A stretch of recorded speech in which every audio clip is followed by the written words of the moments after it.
start now. Hello. Hola. Hello. Good afternoon. We are starting the transmission of the SRK and KPI mining webinar this afternoon. We are still seeing that some friends are still connecting, so let's give them possibly 1 or 2 minutes to join us. If you have any question, comment, please feel free to talk to us through the chat. We will be paying attention to the questions and comments that you send us. While the webinar is conducted, the microphone for the attendees is not going to be active. So the way to communicate with us is through the questions. So along the webinar, we will be observing the questions. We will have some time in the end of the webinar as well to go through the questions. If in any case there are questions that we don't have time to answer still in the event, then we will answer after that. It's also important to inform that this webinar is being recorded and the full session is going to be published to KPI YouTube, and we will share the link as well. We also aim to do like a small ebook with the comments, with the main topics and the presentation that we are going to use in the webinar. So now we have 1 minute passed. So I will quickly make an introduction about myself. My name is Bartira Carvalho. I am the Director of Sales with KPI Mining, and I am here to support our special guest, David Machuca. He's a principal consultant in KPI in SRK, based in Canada, with over 20 years of experience in resource modeling, evaluation, reporting, and auditing for mineral deposits and energy resources, alongside 5 years of advanced research in geostatistics. He has a long journey, and he's going to speak today about simulations and the relevance for the mining sector in the stochastic mine planning. So, David, the floor is yours, and we are here to support you. Thank you for being with us. Thank you very much, Bartira. Yes, as Bartira mentioned, I work for SRK Consulting as a principal consultant. And one of the things I do is simulations. I'd like to thank the KPI team for this invitation, this opportunity. And I think it's important to understand better what simulation about, how it's different from estimation, as this is the input of what KPI does, which is stochastic mine planning. And we'll see that even before stochastic mine planning, there are many applications that we can find for simulations, more than for estimations. This is kind of, I would say, academical presentation. So we'll discuss mostly about the theory behind the process, the practices. I'm not promoting any particular simulation software. The tools that we will be presenting here are available in different platforms. And so let's start. Just first a copyright notice. Yeah, most of the figures are in this presentation are mine, except in those that are otherwise indicated. And the copyright is SRK. Yeah, simulations. The idea of geostatistical simulations is not new. It has been around since 52 years ago, since this seminal paper by André Journel from 1974. Yeah, it's kind of old technology, and many practitioners have been applying simulations for a while. But just recently, with the modern software and hardware, cloud computing, and parallel computing, etc., simulations are becoming more popular, I would say, because now the computational power allows for these applications. And most recently, the stochastic optimizers, such as KPI's Cosmo optimizer,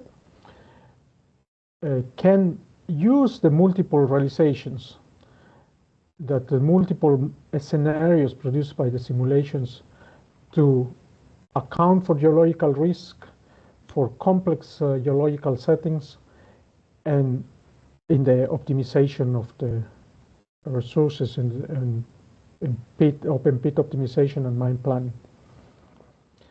Now, if your statistical simulations are old, the idea of simulations is even older. Maybe that wasn't called like that, simulations, back in then. But here we see this gentleman named Henry Mowbray Cadell. He was a Scottish geologist, and he wanted to demonstrate how faults and other types of deformations form in the earth crust. So he built this a squeeze box made of different layers of different sands and lime and mud and other soil or materials with different consistency, and applied some pressure to demonstrate that, that the features we see in the sedimentary features we see in the field are caused by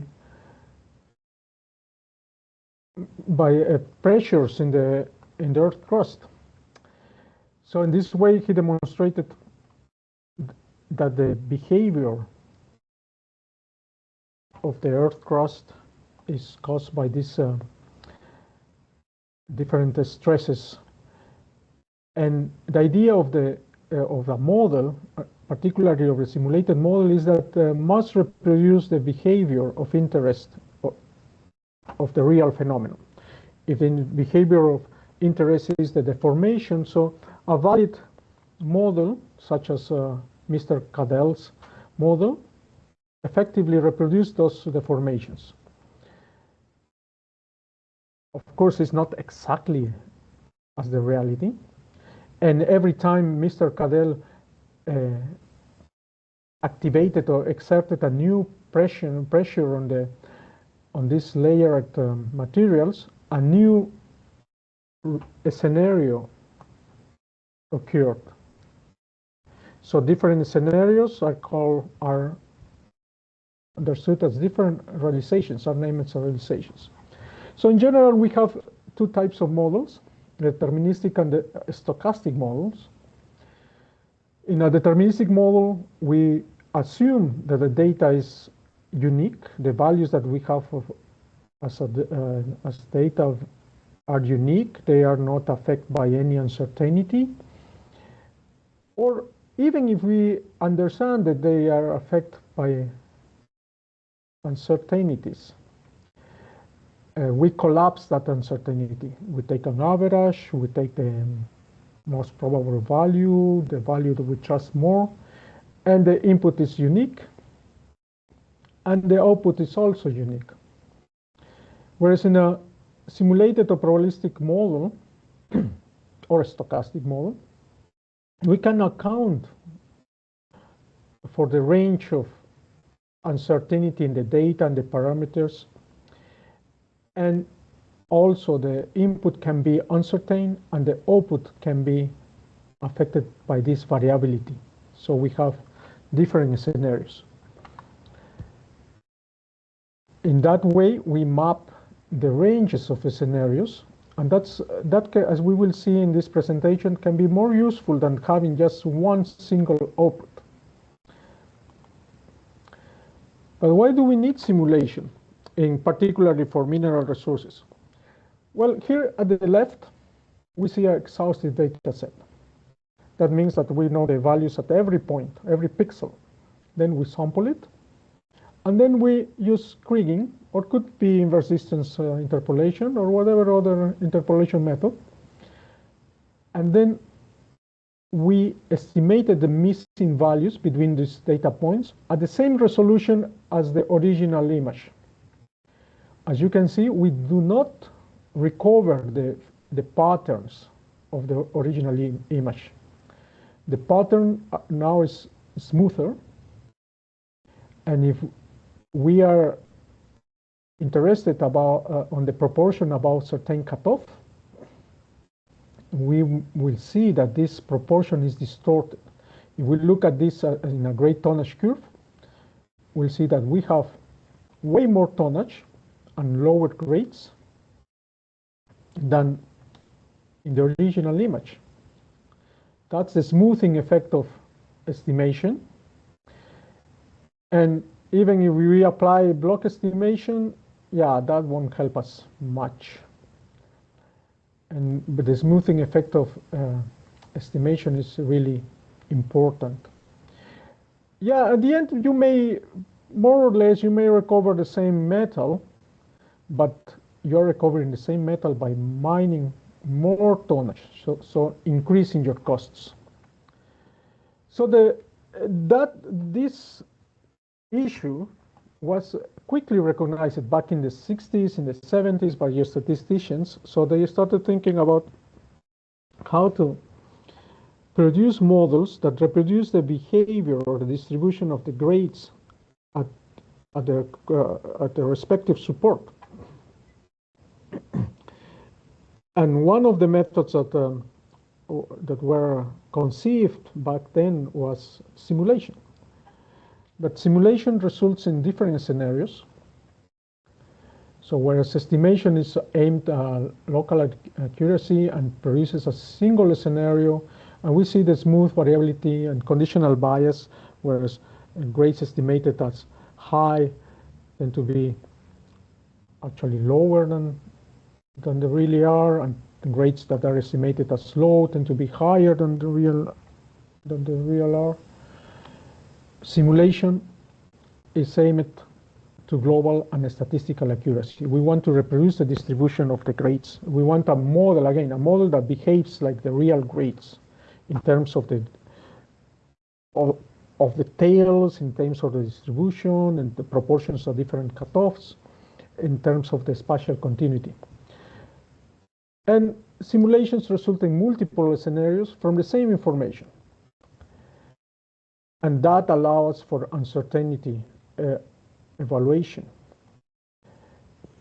And we can see multiple scenarios, and they reproduce the data variability as informed by the spatial continuity model, the variogram.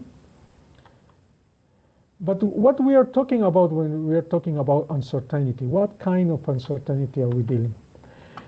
So there are two major sources of uncertainty, or we can distinguish between two major kinds of uncertainty: the aleatory uncertainty or variability, and the epistemic uncertainty. If you know sampling theory, this aleatory intrinsic uncertainty is what's called, is the cause of the fundamental sampling error. So it's due to the inherent variability of the phenomenon, of the grades, of the geometallurgical variables, or whatever other attribute we are dealing with. So those, in nature, those tend to be highly variable, not always, but tend to be highly variable. And we'll see quick variations from one point to another in short distances. It comes to mind the nugget effect, for instance. This is the main type of uncertainty addressed by geostatistical simulation, because this can be summarized by a statistical distribution. There is another kind of uncertainty which is more difficult to address, which is the epistemic uncertainty. So those are due to inaccuracies at any modeling stage, due to lack of knowledge, different accuracies and precisions in our data, different interpretations of data. So here I illustrate that as a blurred image with gaps. This can be addressed by simulations up to a certain extent, especially when there is lack of data. We will have more variability when the data is scarce. We can introduce an uncertain histogram for grades, meaning a histogram that has many histograms, mapping the range of possible values that we can have for our data set or for any variable in this data set. But different interpretations, errors in our knowledge, or different understandings of the deposit, those are need to be dealt by parallel alternative models, not directly by simulation or geostatistical simulation. For instance, in this case, if we have objective uncertainty where the same data set, here we have two boreholes. Yeah, sorry for the legend, you cannot read it, but yellow is an intrusive, and green is a metamorphic rock. So one borehole next to the other were interpreted, I don't know who did this interpretation, but they're differently, interpretation is very different. And that's a source of epistemic objective uncertainty. It's the same sample, but different interpretations, and that happens a lot. And or the same information can be interpreted in different ways. Those will, to address these kinds of uncertainty, will require building parallel models with different interpretations. Those are not directly addressed by geostatistical simulations. But let's come back to the geostatistical simulations and how uncertainty, especially the intrinsic uncertainty due to data variability of the variability in their values, their phenomena, is addressed. So the tool for dealing with this is the random field. The random field is a spatially distributed network of mutually correlated random variables. These hats express the distribution. That means the grades in the x-axis, and in the vertical axis, the probability of having a particular grade or value for an attribute. So, but these are random in the sense that they can take any value ruled by this distribution, but some values are more probable than others. And also, they are correlated. If we plot at two locations, U2 and U1, we'll see that there is certain correlation. In this case, the coefficient of correlation is 0.61. They are not totally independent. They are not totally chaotic. They are correlated. They are constrained by the distribution, a statistical distribution.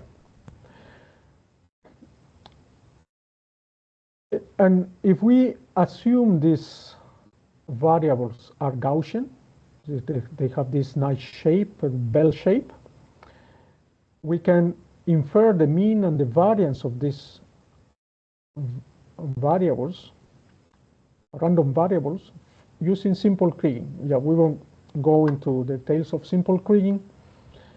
It's a type of kriging that assumes constant, or that assumes that the mean is constant and assigns weights to the samples according to the proximity, the distribution, and the shape and orientation of your variable. Usually, a random function is assumed to be multi-Gaussian. That means it's formed by different Gaussian random variables. We assume that operates in a Cartesian space. A Cartesian space is a space where the rules of Euclidean geometry apply. Yeah, two parallel lines are never cross each other. The shortest distance between 2 points is the straight line, etc., etc., etc.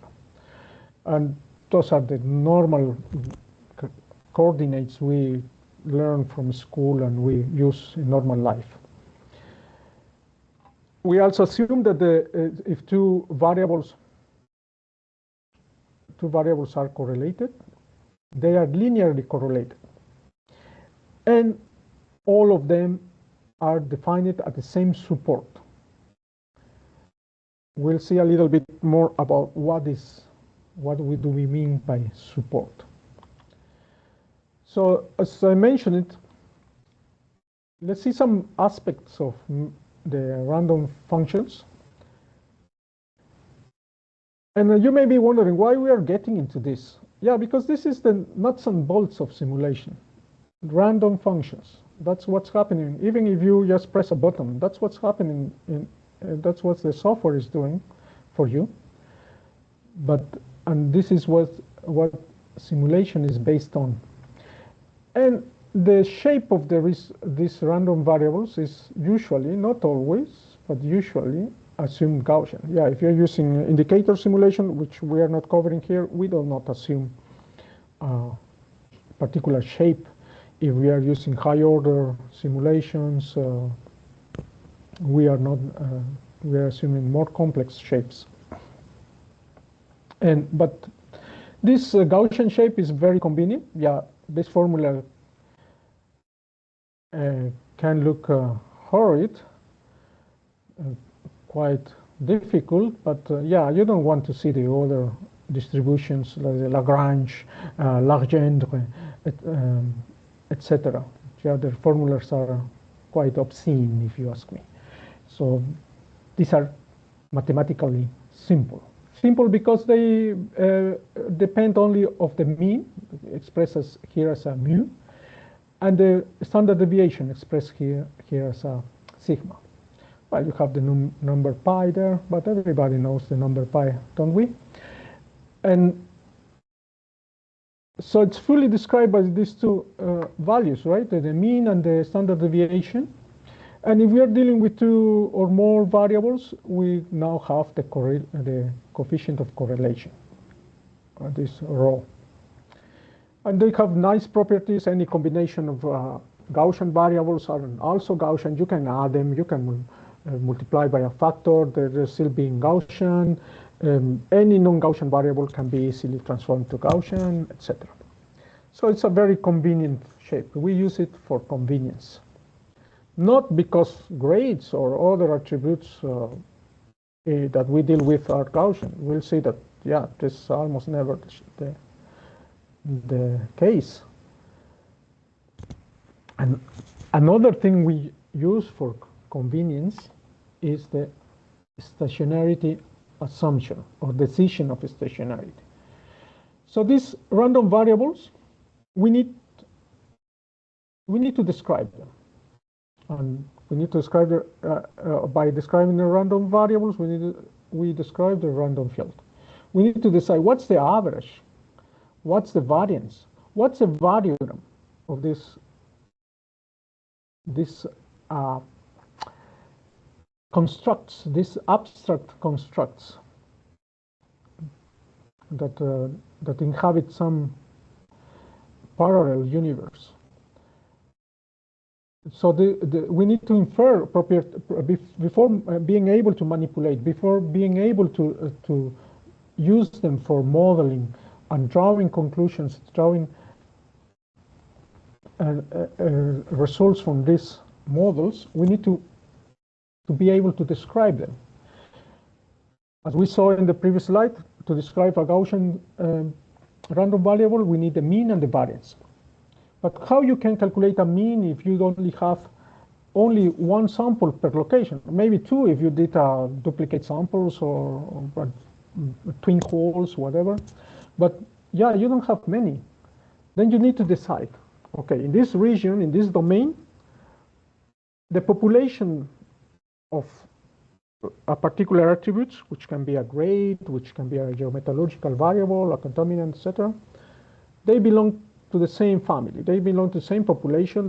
We can assume that the average is more or less constant. They have a same variogram everywhere, etc.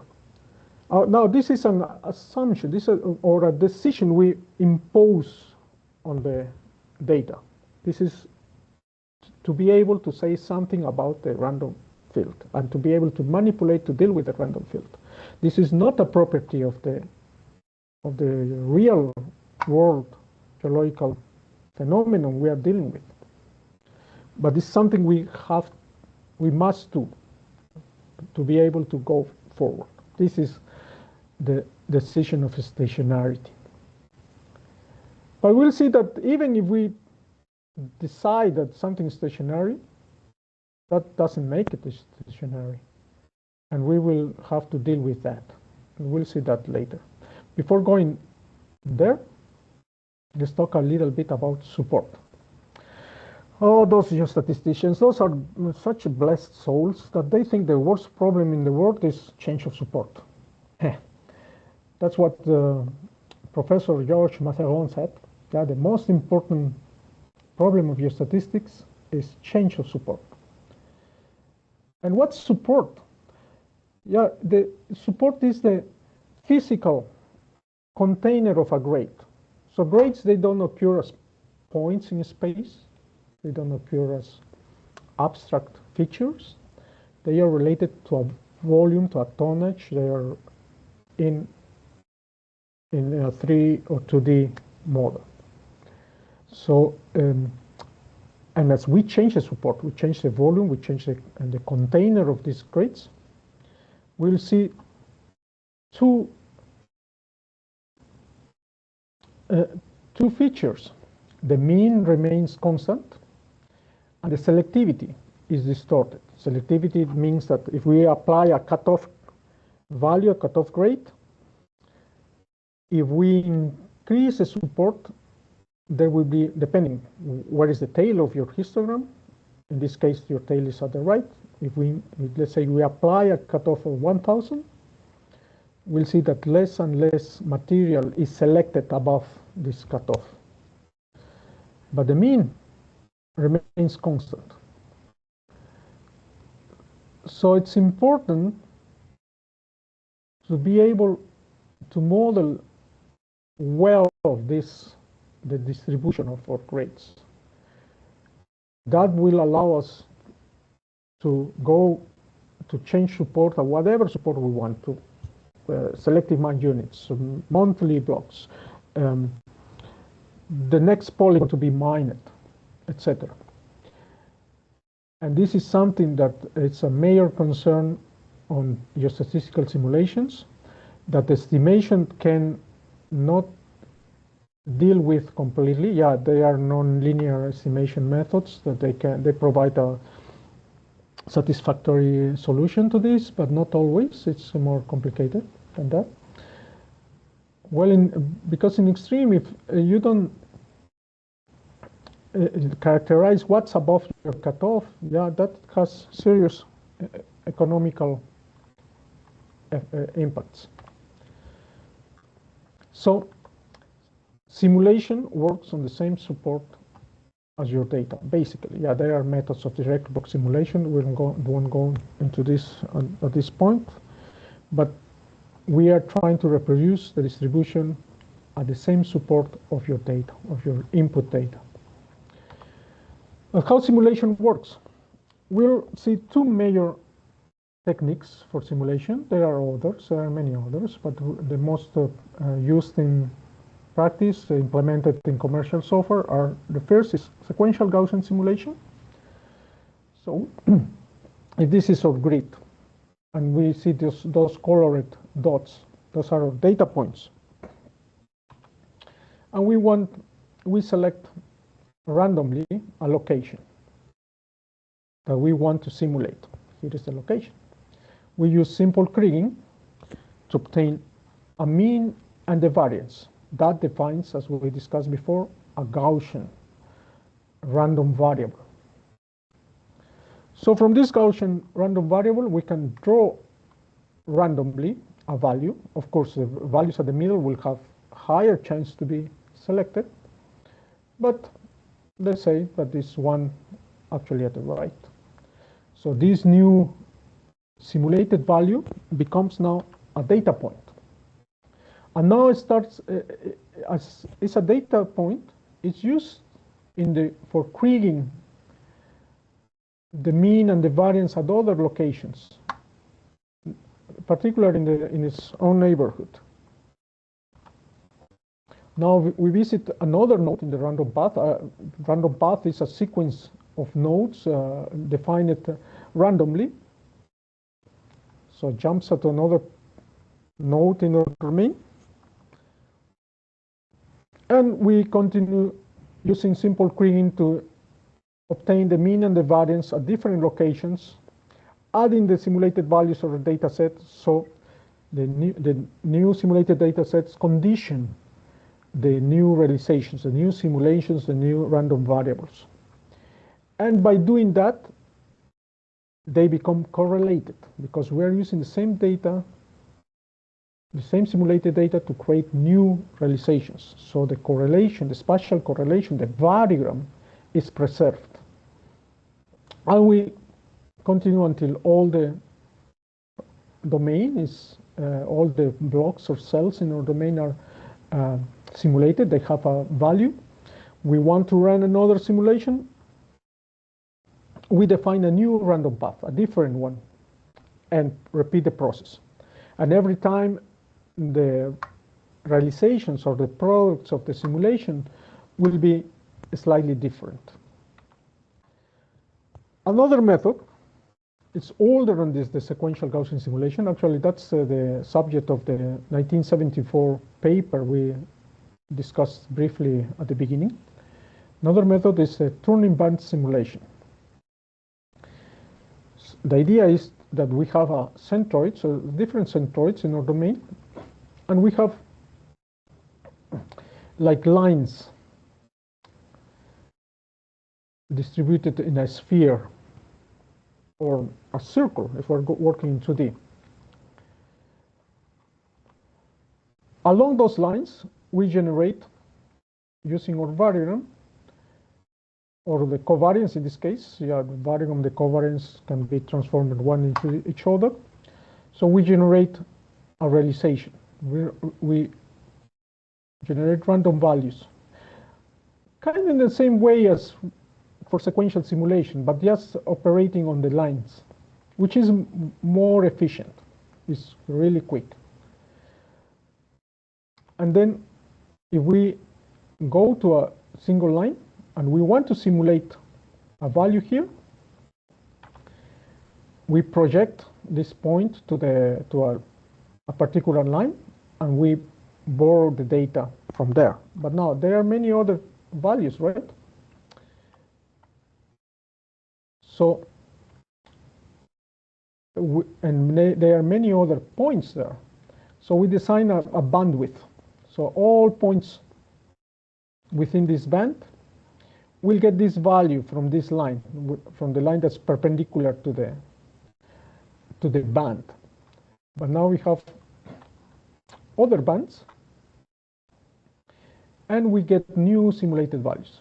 And then we use kind of average, but divided by the square root. If you ask me why the square root of the number of bands, is because that yields to the correct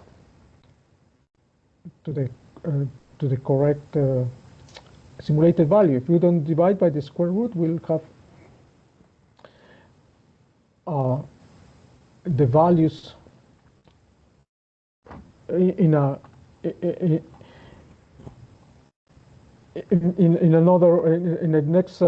next order. So it will be like a square by 2, and that produces the simulated values, and we repeat the process for many bands and for all locations. But at this point, these simulated values are not conditioned by the data. This part of the process is very fast, but now we need to condition. So what we do is using kriging, normally simple kriging,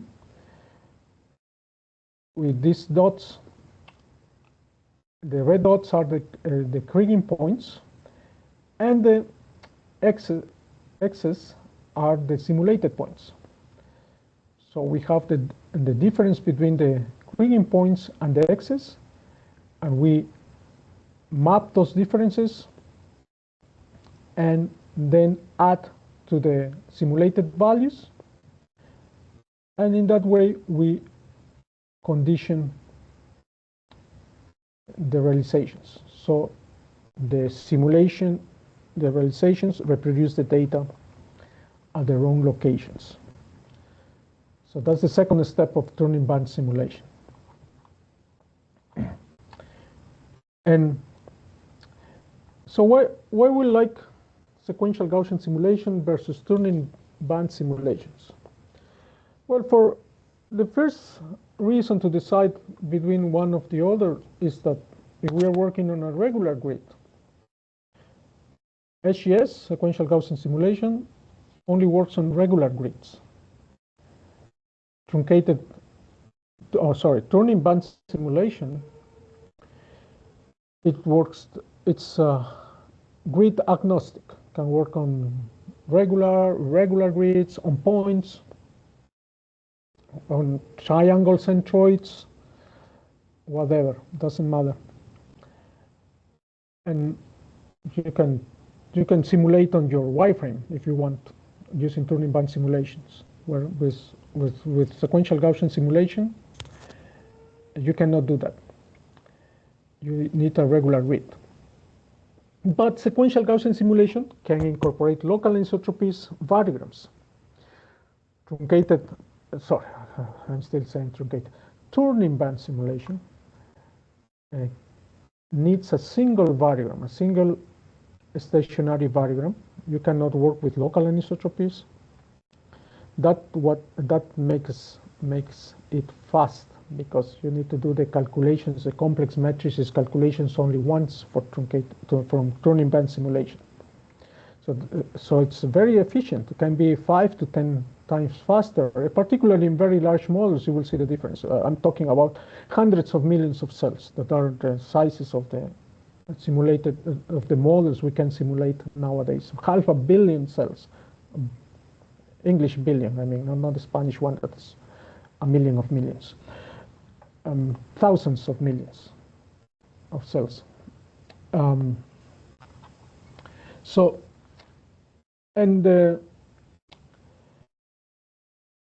they are but sequential Gaussian simulation, although it's not very efficient in very large models, you can see that it's actually slower, particularly if you are using local anisotropies. But it can deal with extreme zonal anisotropy, reproduces well the variogram, especially when the variogram ranges are short in relation to the size of the domain. Whereas turning band simulation will introduce artifacts if you have strong anisotropies and very short continuity ranges of your variogram. Yeah, that was one of the reasons why turning band simulations was almost forgotten for a while, because those artifacts, linear artifacts, we will discuss about those artifacts a little bit later, but nobody liked them. Now let's see a little bit more on the practice of simulation. Well, if we are dealing with complex geologies, spatial continuities, we may want to do either a coordinate transformation or apply or model a local anisotropy field. Well, there are several coordinate transformation tools. The most common are the straightening and the unfolding. So in unfolding, we trace normals from the hanging wall and the foot wall of the structure we want to unfold. And when these normals become parallel to each other, they stretch and flatten the solid, and with them they carry all the grid points and the data points that are between those structures. So you have like a flat, nice, flat, continuous, medium grid and data to work with. Forget about complex orientations in 3D. You just work in the plane. That's really nice, convenient. So sometimes your problem becomes, the 3D problems becomes a 2D problem. And it's very convenient. But sometimes if these faults are complex, are the over faults, like faults, reverse faults, etc., yeah, it can be challenging to properly unfold. So in this, you have many orientations, you have many features, like in this porphyry deposit, where each mineralization halo imposes their own orientations in the continuity of the grades. Unfolding won't be a solution, so you want a local anisotropy field. That can be derived from the interpretation of your solids, from the angles on the wireframes you interpreted, of the triangles, or can be derived from sections, etc. So we need to define the geospatial framework first. And that's an important step for incorporating our geological knowledge of the deposit.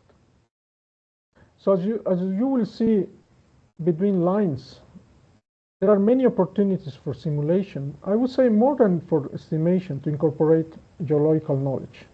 Yeah, the old adage, I think was Harry Parker's, the gram of geology is more valuable than the ounce of your statistics. Yeah, here is where you can apply your gram of geology. Give us your gram of geology, we will use it for simulation. And then we need to infer the random variables distribution. First, we need to obtain representative statistics. We can debias. I'm not covering the bias in this point. It's not always used, but the clustering is always used. We have clusters of data. Due to preferential sampling, we can apply either cell-declustering methods, where the samples are assigned weights that are inversely proportional to the number of samples within cells, or polygonal or nearest neighbors declustering, where the individual samples are assigned with weights that are directly proportional to the area of the polygons or the volume of the solids around them. Then when we have reduced the preferential sampling bias, we can transform. We can apply a normal score transformation. Remember, the commercial implementations of simulations, they almost all assume Gaussianity, so we need to transform our grades, which are not Gaussian, into our Gaussian variables. And we also assume stationarity, but surprise, surprise, our grades are not stationary. And so we need to apply a trend model. A trend model is built by any smooth interpolator. The idea is to map large-scale changes in our grades or any other attribute we are modeling. And then we subtract the trend, and the idea is that the trended values will have a very low correlation with the trend. Here we see there is a correlation of 0.65. After the trend, the correlation is reduced to 0.14. But even after normal score transformation, detrending, we can still observe strong correlations in our data. For instance, here in this coal deposit, there is a strong negative correlation between the calorific potential and the ash content. Now we could, and this is kind of, for the others, yeah, the correlation was destroyed by Gaussian transformations, by the trending. For these two variables, the correlation is still strong. But we would like to do something about it. We want to reproduce this correlation. That's important. But we also want to be able to want some convenient solution. Yeah, covariograms, co-simulation, that could be a solution. But if you're dealing with many variables, more than 2 or 3, yeah, fitting covariograms can be kind of a headache. So many techniques exist for the correlation. Principal component analysis, minimum, maximum factors correlation, stepwise transformation. We won't go into the details on that. There is no time for that. And more recently, the projection pursuit multivariate transformation. So here in the lower corner, lower triangle, we see the Gaussian, the trended variables, and in the upper triangle, we see the projection pursuit multivariate transformation of these variables, and we see the correlations are quite zero. The correlation coefficients are very, very small. So we can deal with the correlated variables as independent variables. We don't need to apply like 4 times 4 minus 1 direct and cross variograms.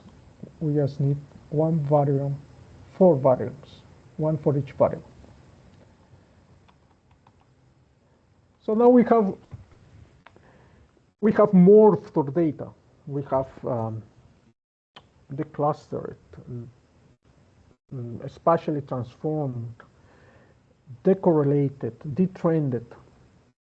Now our data, after all these manipulations, now behaves as a nice random variable. And we can, at this point, we can infer variance. What's the continuity of this random variable? We can apply variable maps to understand the directions of continuity. Yeah, that's pretty similar to green. We can fit the variables in different orientations guided by these variable maps. And then we are ready to use all of this in the simulations. But we may have some questions.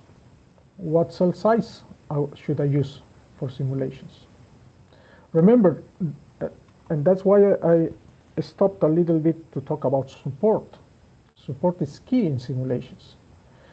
We're trying to reproduce the distribution of the data. The distribution of data is given by the grades, but the grades are related to a support. They are related to a volume, right? To the volume of our samples. Ideally, we should simulate at the same support, same size of our samples, but that becomes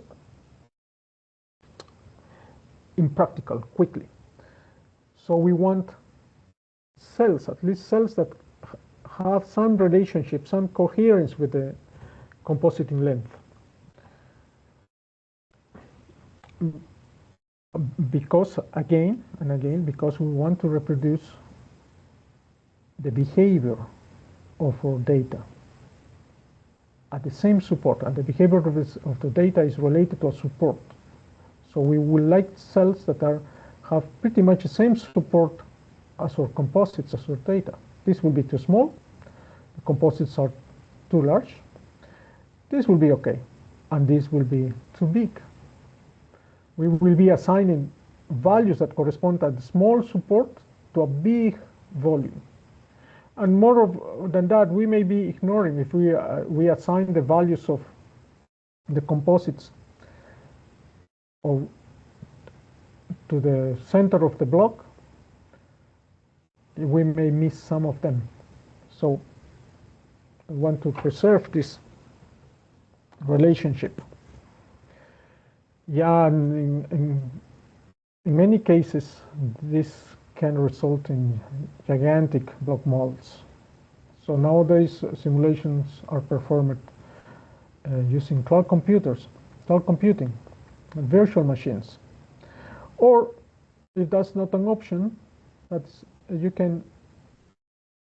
um, you can always increase your compositing length to match some middle point, some reasonable block size. Or, well, depending on what you want, right? What's the resolution you want to work with. But that's another option. And then we need to define a search in a similar way we do for estimation.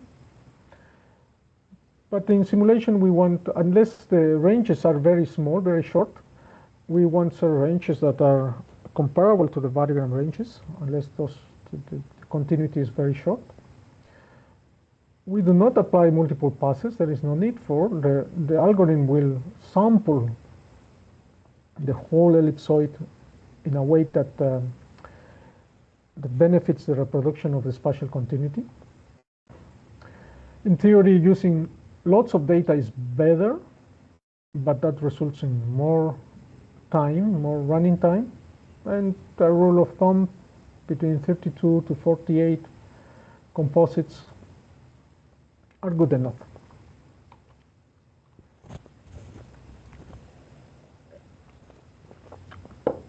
How many realizations we should run? Well, it depends on how are we using these simulations. If we are using for reference models or dilution analysis, internal dilution analysis, 10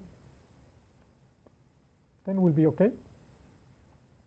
If we are using this for selectivity assessment or stochastic optimization, yeah, 25 are enough. For uncertainty analysis, especially when geological uncertainty is involved, we may need 50 or more to map the whole range of uncertainty. Yeah, seldom, almost never, more than 100 realizations are run. Some people like to run 200. Yeah, I don't find that very practical personally. If we're using tuning band simulations, if we don't discretize the bands and we use very few bands, such as in this case, we'll see these ugly artifacts.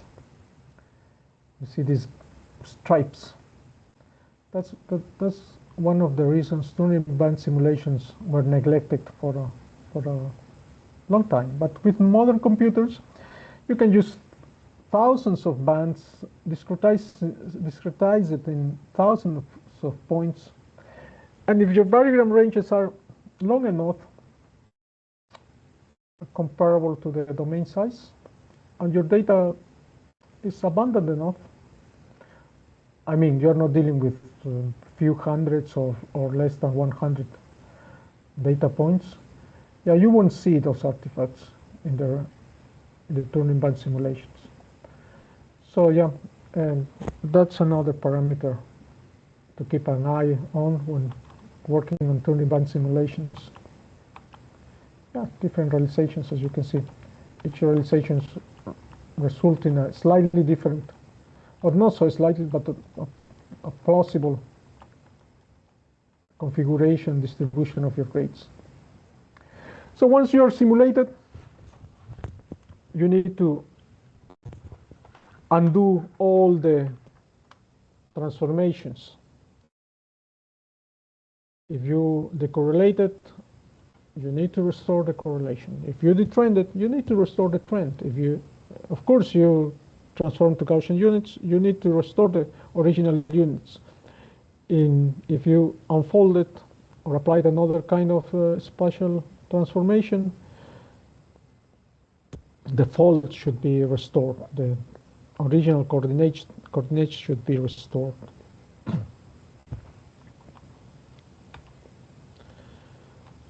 Okay, now that the simulations are done, how do we know that they are well done?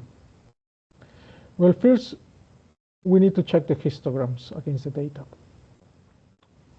The histograms of the realizations against the data. Ideally, you will see this behavior. If the red is the input data CDF, cumulative distribution function, the gray hairs are the CDF, so the distributions of the different realizations. So they should fluctuate around the reference. That will indicate an unbiased realization. Same for the variogram. If the dots are experimental points obtained from the data, the gray lines are the different variables from different realizations, and the black bold line in the middle is the average of those different variables. All of them, they should fluctuate around the experimental variables of the data. That will indicate that our simulations are reproducing the histogram of the data, the input data, at the same support as the data, or actually it's not the same support, it's a comparable support, because we're not simulating on the core again. We're simulating on blocks that are pretty much the same size of the composites. And also the variance will indicate that the simulations are reproducing the spatial variability or continuity, if you want, of the informing data. And that can be very important. These two factors can be very important for change of support when upscaling, when changing from one block size to another, from block sizes to production volumes to polygons, etc. So that if that's the case, simulation implements the correct change of support, because it starts with a representative distribution. Now we can check also that the simulated data reproduces the data itself at the same locations. Well, this is trivial if we just tell the simulation algorithm to assign the data to the closest nodes, but it's good to check anyway. Another thing we should check is the reproduction of the multivariate correlations. That's particularly important if we are dealing with variables that are not linearly correlated. That's often the case when we're dealing with geometallurgical attributes. The correlations are non-linear, but they are strong, or they map different types of materials that couldn't be separated with just domaining. In this case, in the lower triangle, we see the correlations between the data. This is for a coal deposit where we have the thickness, the ash content, the calorific content, and the specific gravity.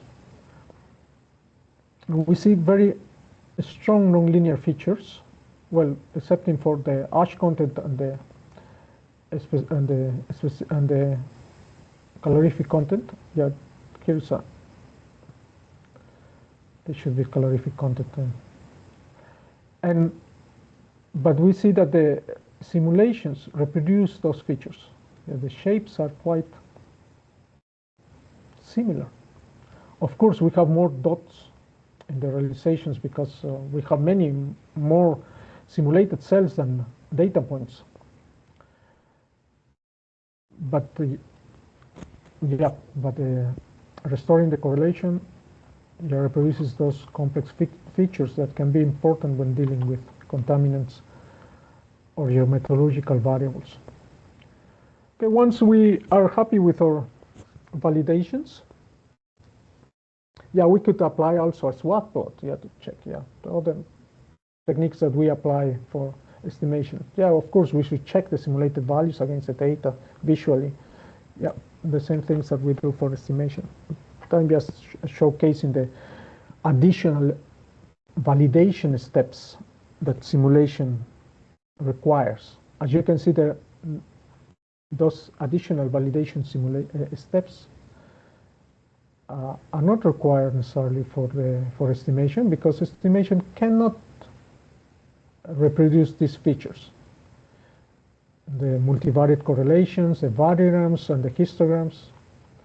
So we never do that for estimation, because simply they cannot do it. Estimation cannot do it. Simulation can. Once we are happy with our validation, we can start post-processing the simulations. First thing we may want to do is to upscale. Yeah, remember we simulated at block support scale, and that's seldom the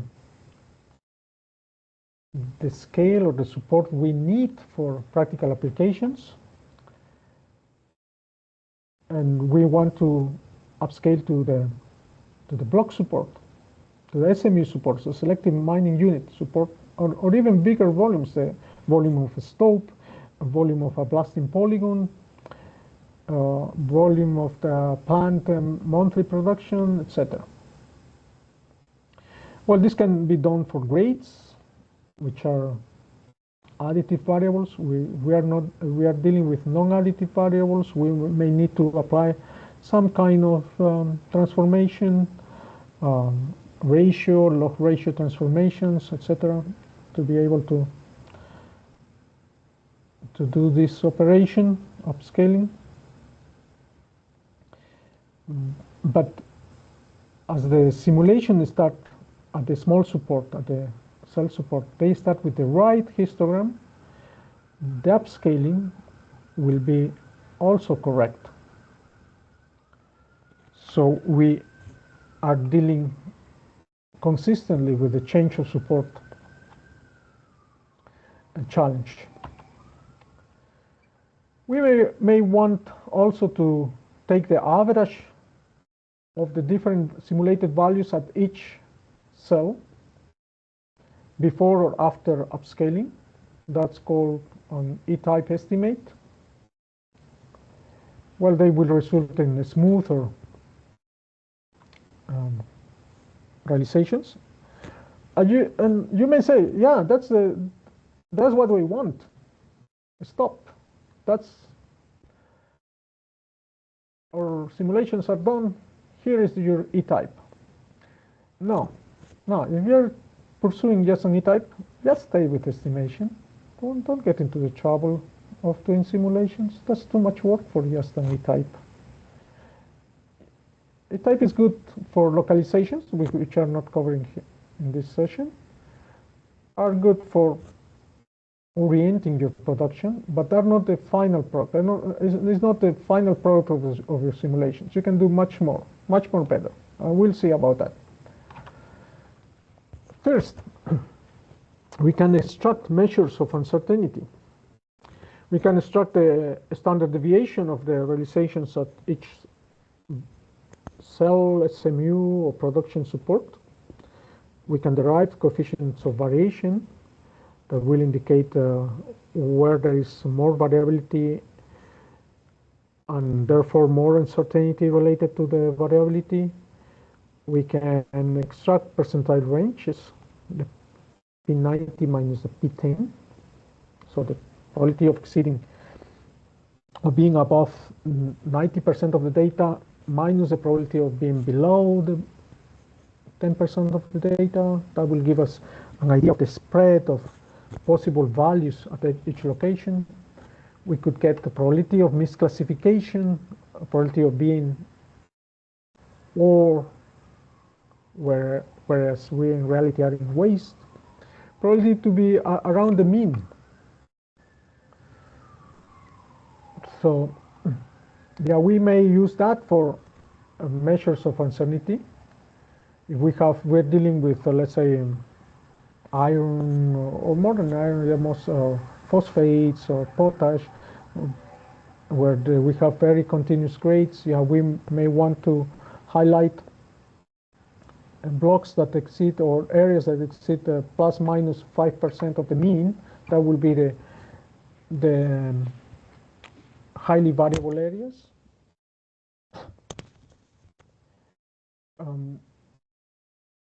Or we could go to, in more variable deposits, silver, nuggeted precious metals. Yeah, we may want to increase that confidence interval to 25%. In general, 15% is a compromise. In case of there is nothing well defined. So the confidence intervals, just applying, if we adopt the plus minus 15%, that's kind of default by the industry, but nobody's prescribing. There is no strict rule. It's a default that practitioners apply. So we'll say that if we have a volume where the confidence is high, yeah, we'll have more than 90% of the simulated values within plus minus the average or the E-type. A less confident block or volume, maybe we'll have 80% of the simulated values within this interval, the plus minus 15% interval. A low confidence block, we may have 50%, only 50% of chances to have the grade within plus minus 15% of the expected value. And we can use those confidence metrics for assigning confidence categories or not only on individual blocks but on panels that are comparable to the monthly, quarterly, yearly production, and that, as we'll see later, that can be used for classification. So if we have, let's say, this highly confident, these dark red panels are panels where we have 90% or more chances to be plus minus 15% of the expected value. Those can be candidates for measure resources. Well, in this case, it's a yearly volume. Usually we use yearly volumes for indicator resources, quarterly or monthly volumes for measure resources. So they can be used for classification as an input, as a criterion for classification. Not necessarily the only one, but one important one. One note about geological simulation, yeah, that's another extensive topic that we are not covering in detail in this webinar today. Maybe the subject for another one if there is enough interest. But there is a misconception that simulations can be applied only to grades or to continuous variables. No, that's not the case. Geostatistical simulations, starting from indicator simulations, but moving to more sophisticated methods such as truncated Gaussian simulation, hierarchical truncated Gaussian simulation, stratigraphical simulation, etc. They can be used to deal with complex geological features, porphyries, skarns deposits, where the sequence of the lithologies are key, multiple events, ore bodies or mineralized lenses, very extended and thin stratigraphic formations, etc. So yeah, simulations, there are methods, techniques for geological simulations, for simulation of categories. And as for grade simulations, they require strong geological input understanding to produce geological sound realizations models. Same as when you do your leapfrog models, if you are leapfrog modelers. If you don't understand the geology, you can do whatever, and that won't be geological sound. Same here. Yeah, to effectively use geological categorical simulations for geology, you need to understand well the geological setting of the categories you are modeling. Now let's see some applications of the simulations. Well, for once, the first thing you can do with simulations, you can use to compare, to validate, to benchmark your estimated models. For instance, here we have the metal content at different cutoffs. Here's the metal content, different cutoffs. The box plots indicate the spreads of the simulations, the maximum, the minimum, the upper quartile, the median, the black line in the middle, and the lower quartile, the bottom of the box, and the red dots are the average of the simulations. And also we have the inverse distance 3 and the ordinary kriging estimates. In this case, that was for a narrow vein deposit. We demonstrated that if we are trying to reproduce the right distribution of grades and then upscaling to SMU support, inverse distance 3 would introduce overestimation of the grade of the metal content. Ordinary kriging also will introduce some overestimation at the economical cutoff grades, underestimation at the higher grades because the smoothing effect, but inverse distance 3 would be overestimating consistently for a wide range of cutoff grades. So in this case, we decided ordinary kriging was a more suitable estimation method for this narrow vein. So we can also use for grade and geological uncertainty assessment. Here we have multiple realizations. Here you see the data distribution, the grade distributions. And we also have realizations of the vein thickness. So by straightening of coordinates, this became a 2D problem, where the vein thickness is, we don't need to simulate the 3D geometry of the vein, we just work with the vein thickness. So it's simulated in 2D. And then we can combine them, different grade realizations with different vein thickness models. We can combine them in different simulated models of the vein to map the uncertainty before and after dilution in the grade tonnage curves. And yeah, we start with a small cell, but then we upscale, we introduce external dilution. That's why the tonnage goes up. And we have, we can assess globally or locally what will be the uncertainty in the grades and the tonnage. We can use, as we discussed a little bit before, we can use for mineral resource classification. We apply here panels, quarterly panels, and yearly panels. We calculate the E-type, the type values, and we also calculate what are the confidence intervals for the panels, yearly and quarterly and yearly panels.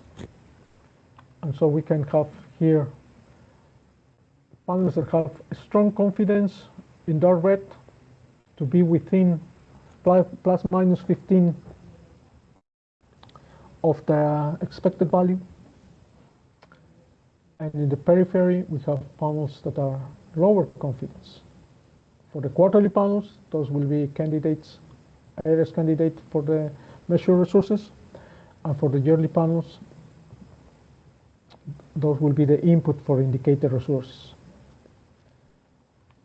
You can see the correlation between the data spacing and the confidence interval and the probability to be within plus minus 15% of the mean. You can see there is some correlation. It's not super strong, but it's quite strong. We see that when the data spacing is narrow, we'll have higher probability to be within the expected confidence interval. Same for the yearly blocks. So that tell us that there is a relation between data spacing and confidence. But for some blocks will have very short data spacings, but the confidence is never high enough. The message here is that there are parts in your mine that no matter how close you drill, you will always have material errors. And the other message is that, although drilling spacing is a good criterion for classification, we need to keep in mind that in some areas that the drilling spacing was close enough for, let's say, measured resources, the actual confidence we get there is not enough. It's not within what would expect plus minus 10, plus minus 15 of the expected value for those resources, for those measured resources. So some areas are really difficult, especially when we see transitions between material types, between lithologies or structural controls, etc. So here, the quarterly panels exceeding 90% probability to be 15% of the expected values. Those are tagged as measured resources. We also downgraded panels with more than 90% waste. And for the yearly panels, also we apply the same criterion. But that results in blocky boundaries for the categories. Not many people don't like them. So we like something smoother.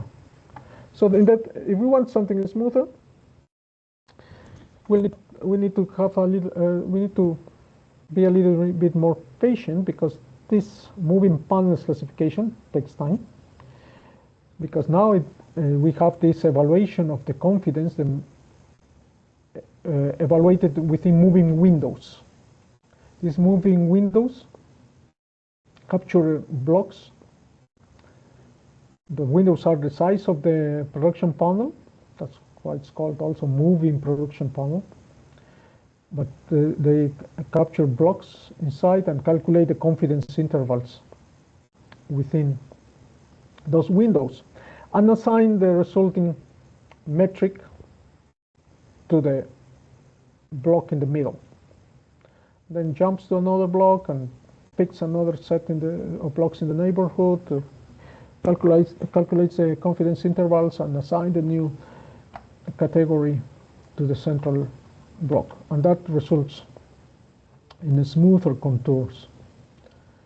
In this case, this is the moving panels classification. That will be the indicator resources on yearly panels.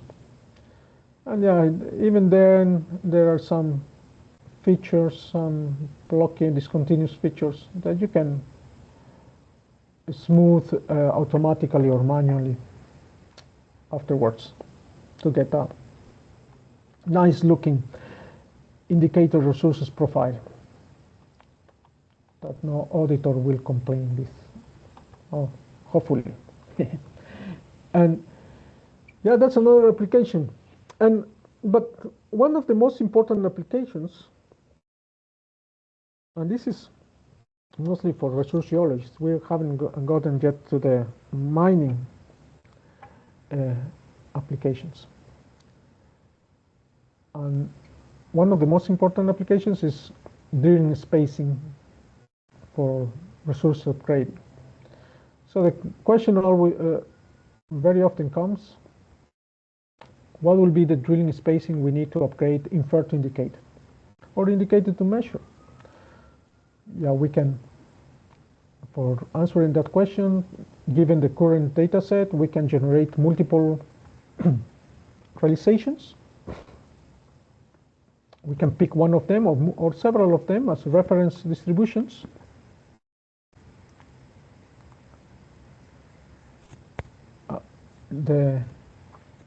Is the volume okay?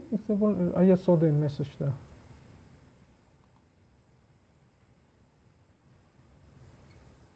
Okay. Yeah, so we can generate these multiple realizations, and we use those. We pick one of them depending on how good they reproduce the histogram, how good they reproduce the variogram, or if we cannot decide, we can pick several of them. And those will be the reference models. With those reference models, we drill them at different spacings. For instance, in this case, they were drilled, this is a coal deposit, so don't get alarmed by the size of the spacing of the mesh. It's 100 to 800 meters. So here we see the 100 meters mesh up to the 800. You cannot see it. And we generate new realizations for this simulated data. We drill the reference models, we obtain the data, and we simulate it again. And then with these new simulations, we create the confidence for measure and indicated resources. We see, of course, yeah, the most dense drilling pattern that results in higher confidence panels, quarterly and annual production panels. And then we can see against the different drilling spacings what's the percent of indicated and measured resources indicated in this brownish color and measured in green that's achieved. Also, we can check against the drilling costs. Here's a fluke, so maybe we ignore here, but after 500 meters, or better say below 500 meters, we have consistently above 80% of the blocks classified as measured plus indicated. Depending if we want to increase, maybe we want 80% of measure, that we'll need to drill at 200 meters. But maybe we are just happy with having measured plus indicated above 80% of the resources. Yeah, this is the, except in this fluke, this will be the first, 500 meters will be the first occurrence of that configuration, 80% of measured plus indicated. To be safe, we can pick 400 meters drilling spacing. But that's much better than drilling at 300, which is, or 200. That's 4 times more expensive. Or 100 meters, as was suggested originally. That will be several times more expensive to drill. So in this case, we optimize what will be the drilling spacing in relation of the desired objective for resources transformation. In this case, we pick 400 meters. And that leads us into the concept of value of information. So as we increase the data, quantity and quality too, the cost due to modeling error will be reduced, but the cost of collecting data will increase exponentially. So we're looking for this sweet spot where the costs do not outweigh the benefit of additional data. So let's see this value of information study, a quick view. So we had this reference model. The mine wanted to define the drilling spacing needed for underground expansion of this operation in West Africa. And we had very densely sampled by RC holes. The pit was very densely sampled, like 10 meters, even 5 meters spacings. So we had a very good data set for building a single reference model. Again, we drilled the reference models at different spaces from 5 times 5 to 80 times 80 meters. And we created simulated models with simulated data. Then these models were provided to the mining engineers to produce mineable shapes. As you see, those mineable shapes are within the pit because that's where the reference model is. But we are assuming the geology is similar down the mineralized stratum. And then we checked against the quote-unquote real reference model, right? Because we don't know the reality, but we assume that a reference model is the closest to reality we can get, and we have this luxury of acquiring what we understand as the real thing, the base case. So if we were able to mine with perfect knowledge this reference model, we would obtain this profit, the one that indicated by the red line. Now, with the models simulated from simulated data, we have these models, the green lines. That's expected. That's similar to what you would expect from your estimates. You have certain expectation, but you don't know if it's how close is of the real value of the deposit. You don't know until you mine them. When you mine them, surprise, surprise, your expectations are defeated. You often obtain less than you expected. But they tend to converge when your data is dense enough. But when your data is dense enough, the blue line, your drilling costs also go through the roof. So we want if we subtract the real profit from the costs, from the drilling costs, we'll have this peak here. In this case, 10 meters. So that's the point where we optimize the drilling,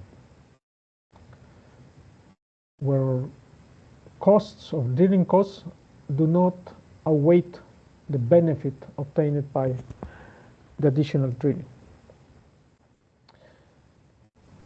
So that's another use of simulations. Yeah, so those are within the geology department. Those are some, not all of them, some of the uses for simulations. But we can do even more. And one thing I would highlight here is, at this point, we have been using all simulations, not only one. We didn't pick a single one, excepting for the reference models. But for all this analysis, for the confidence intervals, for the classifications, for the value information studies, we were dealing with multiple simulations at the same time. The same thing we can do when we apply to a stochastic pit optimization. Now we are going to the mining department. But let's give an overview of how optimization is done deterministically. So let's say we have a block, 0.16% copper. That will be the copper price, 4,400 per ton, 90% recovery in costs, $6 per ton for processing, $2 per ton for costs. That's 14,400 tons, and we have a cutoff grade of 0.2. So this block, under a deterministic optimization, is considered waste. Doesn't exceed the cutoff. That's all of us learned that in school. There is no solution, no hope for this block. It's waste, nothing more. His final destiny is the waste dump, and the value is negative. But enter stochastic approach to uncertainty. So now we have different values for this block, different simulated values. Yes, most of them are negative, but there is one that's above cutoff. In average, look, it's the same average as for the deterministic model.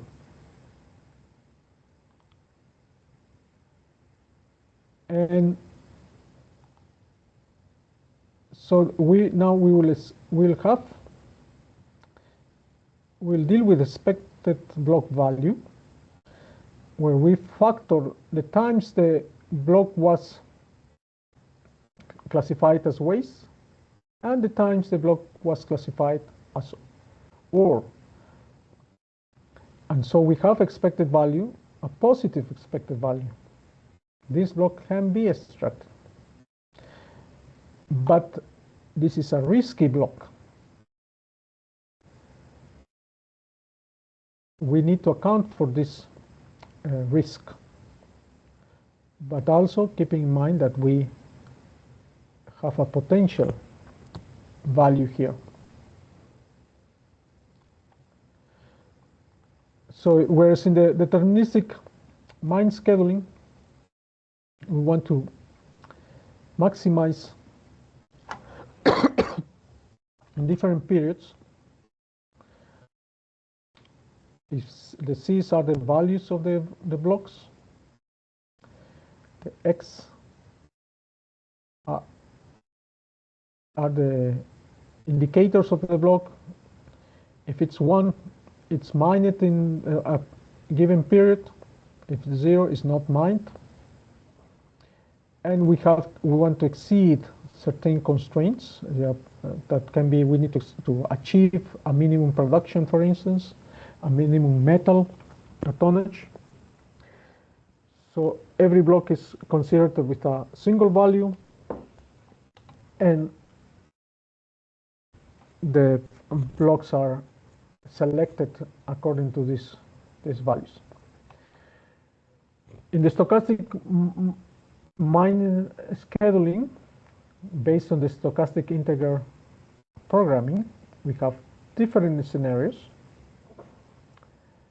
And now we are maximizing the total value for the multiple realizations at the same time. We're not picking just one.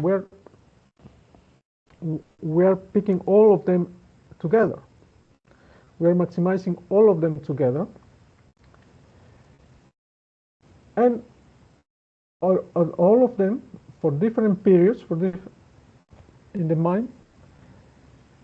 For all the realizations, we apply the same constraints to achieve certain production level, to achieve certain metal, etc. It can be even more complex to stabilize the production or to minimize the input of deleterious elements, etc. But the key is here that we are dealing with all the simulations at the same time. In that way, we maximize across all the realizations, not a single realization at a time. We're considering all the variabilities for each block in different realizations, and also the value and the variability. The variability carries the risk, the value carries the potential. So we're considering the potential across multiple realizations and the risk across multiple realizations. Whereas if we were dealing with different scenarios, let's say that, okay, no, we don't like this stochastic integer programming. We will use one realization at a time for different pits. We will feed or ledge Grossman or floating cones, whatever deterministic optimization approach, each individual realizations. Those realizations will come with different shapes, but they are not coherent in the sense that they are not maximizing the value and minimizing the risk together. They are working independently as they were practically different deposits, not the same deposit. So we want to carry all realizations all of the time up to the end. And the end, yeah, paradoxically, is a single schedule, single optimized pit, single mine plan. So we start with a stochastical body model that we covered in the first hour. And we get this stochastic design and production schedule, which consists in a single mine design and production schedule. And then we can report within this pit, optimized pit, we can report probabilistically what is the average metal, what's the range of the outputs that we would expect, knowing that all these outputs are constrained by a risk-aware shell that also maximizes the potential of our resources. And often a better NPV is obtained. Why a better NPV is obtained? That's a question that often comes. But because now we are considering all the potential. This block that under a deterministic approach had no hope to be extracted, now may be extracted depending on the uncertainty related to this block. Also, as you may recall, the simulation reproduces the full range of grades in our deposit, where that's the simulation. Where the estimation, we apply capping, we smooth. So we consciously and unconsciously, we destroy the high-end potential of our deposit. Whereas in simulation, we are producing the tails of our distribution of grades with the right proportions in a realistic way. We're not cheating, we're applying it in a realistic way. So we are tapping on the correct potential of our deposit, and that also, by having even a few high grades here and there, that will increase the NPV of our deposit. And yeah, in several instances, we see the deterministic approach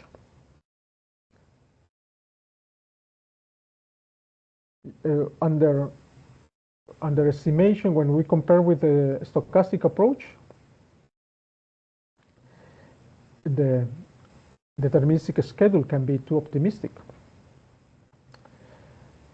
can be equivalent to the 90% scenario. Whereas the stochastic optimization results in a more balanced schedule, even within the same pits as the deterministic case. Yeah, we see also, yeah, we mentioned that the stochastically optimal pit limits tend to be larger than the deterministic pits, because we are not discarding the blocks based only on the value, but we may be including them based on the potential and the risk. And also we are accessing the high-end potential of our grades.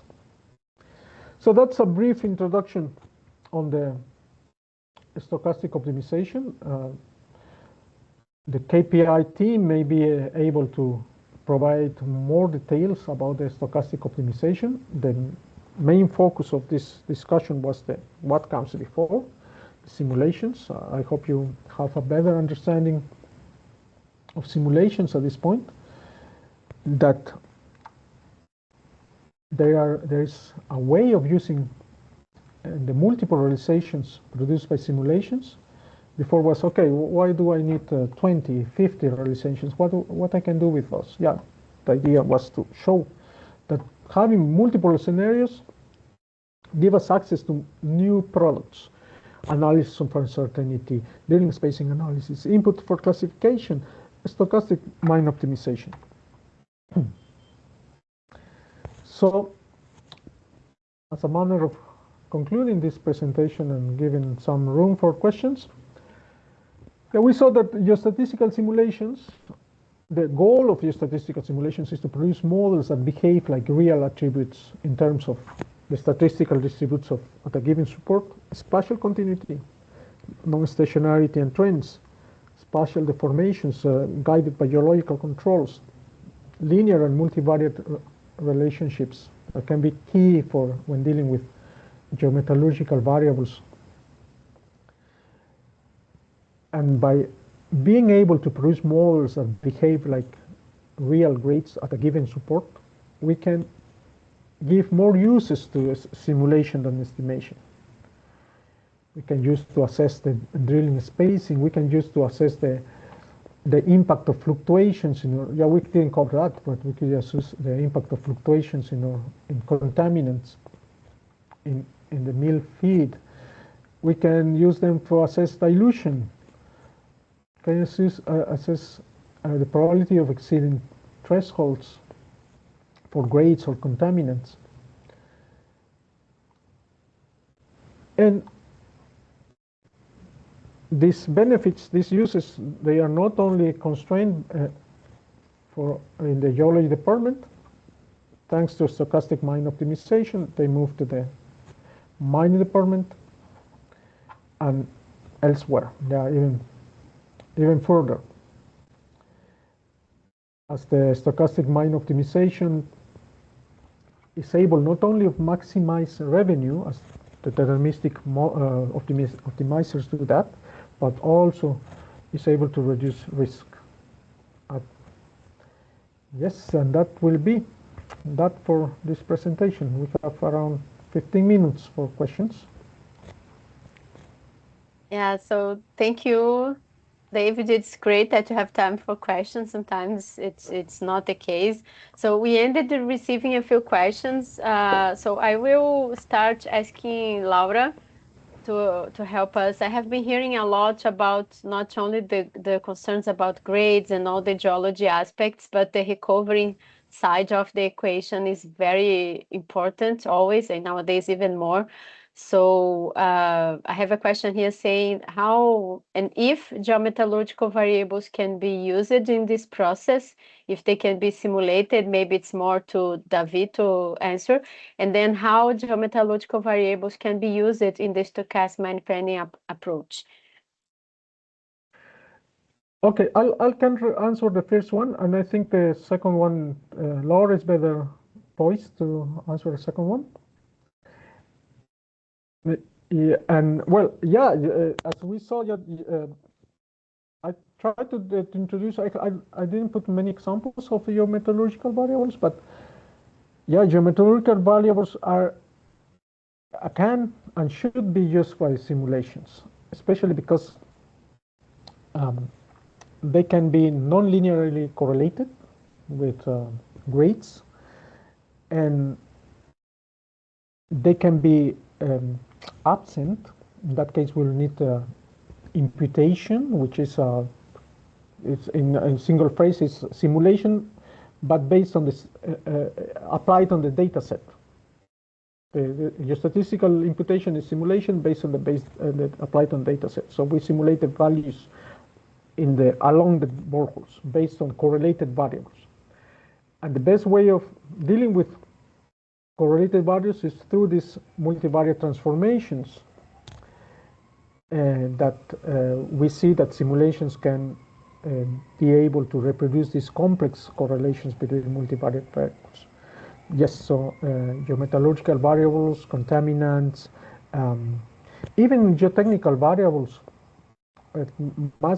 can be dealt with simulations, but keeping in mind that there are variables that are not additive. For instance, if we are dealing with geotechnical variables, the fracture frequency is not additive, so we need to apply transformation, so we need to keep the support up to the end. And regarding the how is the second question, yeah, Laura, please. Okay, so I will answer the next question related to geometallurgical variables in mine planning. Just for you to know, I'm Laura. I'm a mine planning consultant at KPI Mining Solutions. So that's how I'm answering this question. So basically, yes, we can incorporate geometallurgical variables in the long-term mine planning optimization process. The interesting thing of including them is that we can have, we add costs related to them and relate them to production targets and mill efficiency, for instance. Also related to we can also incorporate them related to the recovery, so to the mill responses, which impact directly on our products. So ideally, what we want with the optimization is to be able to map all the components that impact on our products, not only on the block values. So all these variables that are very important for our value chain as a whole can be incorporated and should be incorporated in order to have a better prediction of these parameters that we want to evaluate. So the best thing to do is obviously have them simulated, so we can also have a map of their uncertainty. I guess that yeah, that's great. So thank you. We have lots of technical questions about simulations, David. I will possibly we have time to discuss a few of them, but don't worry. In the audience, all of them will be answered, if not now, directly with David after the webinar. Yeah, we still have one or two few minutes. Yeah, 12 minutes. I think Tony's question about underground optimization of the block model. So maybe Laura can answer that. It's on the chat. The panel. Which one? On the chat, yeah. It's from Tony Saldanha. Yeah, Consider that in underground, optimization of block model must be made. Is the stochastic approach feasible for underground mining as well? Yes. So thank you for the question. Yes, we can do the same stochastic optimization for an underground mine. Of course, the assumptions that we have in terms of how we define the mineable shapes, meaning them stopes, or depending on the underground mining method, are gonna be different. But of course, the method can be applied similarly. The simulated blocks also need to be in a scale that, in this case, can be that have enough granularity, so we can come out with a mining shapes. For instance, stopes, they cannot be as large as an open pit mining block, and they cannot be as small. So we're gonna have much more blocks, so they have to be small enough to get the shapes. So in terms of solution, I don't think we have a solution ready yet in the market that does the exact same process, the exact same methodology as we have now for the open pit. And KPI mining solution is in our roadmap of development. So we hope soon we will have a similar solution for underground. Right now, what we have is other types of analysis that we can do to also evaluate the risk and have insights in order to manage the risk based on simulated block models. Thanks, Laura. I'll answer Alice Laxaye's question regarding the indicator simulation. Have you applied indicator simulation to refine subdomains or gray shells prior to SGS? And in narrow vein deposits that controls whether that approach adds value or introduces bias. Okay. Yeah, I'm not so fan of indicator simulation. They produces kind of discontinuous domains, discontinuous categories. I would rather use truncated Gaussian simulation at SETSO. One way of minimizing bias is to check that let's say you have 20% of the samples that are considered high grade, let's say, within your domain. So the block simulated as high grade should also be 20% of the blocks within your domain. So you need to check, you check the reproduction. That's another validation that you apply when you're using categorical simulation. That the proportions, the categorical proportions in the data should be reproduced by the categorical proportions in your simulation. And that I hope that answers that question. Linking Zhao, hi Linking, thanks. Yeah, regarding the stationary, what is the typical ways in your practice for the trending before simulation? Yeah, before I used just the simple subtraction, and nowadays I use the Gaussian mixture models with a stepwise transformation. So yeah, we didn't cover that. It's that's short, long answer, short answers for a long thing. Yeah, we can discuss that linking later. Yeah, but that's I mentioned this mixture Gaussian models with a stepwise transformation. Felipe, how simulations can solve the problem in planning for transition zones? Can it incorporate the content of clays, arsenic, mineralogy? Yeah, the clays, those are usually compositional variables. So that means that variables that add up to 100%. So we can have the percent of different types of clays, and including non-clay material that will add to 100%. Yeah, we can transform that in proportions from 0 to 100, and then we need to apply a log ratio, a ratio or a log ratio transformation, and that will be a previous step. So let's say that for the ratio we subtract the clay content, or we divide the clay content by the non-clay content. That will be a ratio transformation, and the ratios can be dealt with simulation, can be dealt in an additive way. Then we go through the full process of simulations, the normal scores, the trending, the decorating, etc. And then we restitute all the transformations. At the end, we restitute the ratio transformation, and we have the correct closure of these elements. Same for the arsenic, especially where the arsenic is inversely correlated to copper. For instance, in a porphyry deposit, maybe you're thinking about that. I don't know, maybe I've seen that.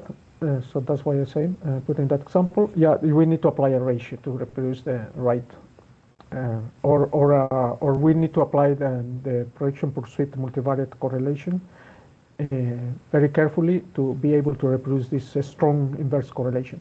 Mineralogy, yeah, also can be a compositional variable that can be dealt in the same way as the clay contents or different clays. Yes, yeah, so the answer is yes, yeah, the simulation can deal with that. Jose Antonio, in the case of the classification with panels, the calculation of 15% within quarterly volume is in the points of simulation or then reblock, or the calculation is directly in the panel? Can be done directly in the panel, you know, because actually if you reblock the point simulation, the points or the cells to the SMU, and then you reblock to the panel size, the result will be the same as reblocking the cell simulation directly to the panel size, because if you are dealing with grades, those are additive variables. So yeah, you can skip the SMU reblock. Yeah, can be directly into the panel. Will be the same result. Omid, and yeah, quick question on the confidence metric plots for the blocks falling below the P10 threshold. Are those typical occurring near sharp geological boundaries, or are they more associated with localized high grade variability and high variance? How do you advise to deal with that? Both, I would say both. Yeah, that's the higher the grade, that's a proportional effect. The higher the variance, you will have low confidence. Now in transitions, you have two sources of variability: the geological variability and the grade variability, and you have this echelon, right? With this step where the low grades then transition to high grade, and that introduce more variability. So, well, that's that I don't see that challenging. That's I think that's okay. That's how it should be. Yeah, you will see high variability in the transition zones. That's the source is the geological uncertainty that should be dealt with by geological simulation, categorical simulation. The problem is when you have low grade, small variability, and then you have the problem is the other way around, actually. When you have low grade, highly continuous low grade, and suddenly all your measured resources are low grade. So in this case, yeah, what I apply normally is that if your panel, your block is mostly waste, yeah, you don't classify it. Well, yeah, the probability of being, if you have, let's say, 90% of being waste, yeah, or you downgrade those panels, they are not measured by indicated or inferred, depending. That's how I will deal with that issue, Omid. Sandeep, I found okay. No, it's not a question; it's a comment. It's not a question. There is only one. There is only one last question that was actually the first one in the panel, and it was missed. Oh. Yeah, it's an interesting one because it gives the audience our perspective after dealing with 4 years of this history with stochastic approach. And I am, it's Joadson asked it. He said that I have the impression that resource geologists are more advanced in both the acceptance and application of stochastic simulations than mine engineers. What's the current perception and level of acceptance of stochastic mine planning? Well, I will ask Laura to comment because we have been together in a journey the last 4 years at least with KPI mining and with our partners like SRK and some other companies. So we are seeing the change in the market. And then Laura, would you please share your perspective with customers in the projects you have been working? Yeah, so basically what we see is that the resource geologists, they are more, typically they already know about simulations, and they have done simulations, not everyone, but some, and the mine planners are willing to be able to understand the risk, but they don't have I don't know how to explain. I'm not saying that they don't have the knowledge, but they don't have a practical way of incorporating this knowledge that most usually the resource geologists already have in the mine planning. So what I mean is that they are accepting, the mine planners are accepting more and more the simulations. Indeed, they in fact they want to incorporate that the simulations in their process. However, they didn't have the tools in the past. So now that they are having a tool, they are accepting in using the stochastic mine planning approach each day, each year, more and more. Guess that's the answer. Yeah, this I is don't what know have what. seen. We are Yeah. seeing the market. So this is a topic that's evolving a lot in all the last conferences we are participating. We see that more and more presentations bring risk and simulations and the stochastic approach, and many companies are starting to apply and migrating as a standard methodology. There are lots of discussions about codes and all those things. So we have some material on these recent discussions that we are participating on all this topic. And after the webinar, we are going to share the recorded session, the link to the recorded session, also some adding additional materials with all this new information that we are gathering. So I would like, in respect of time, I'd like to thank you a lot, David, for the amazing presentation. It's like I told you, it's like a class. It's very beneficial to all of us. And I would like also to thank you who participated in this event. And we are here to answer any questions you have after that. So see you next time in another educational webinar from KPI, and have a great half week. Bye. Thank you very much, everyone. Thanks a lot. Bye. Have a nice week ahead. Thank you, everyone. Bye.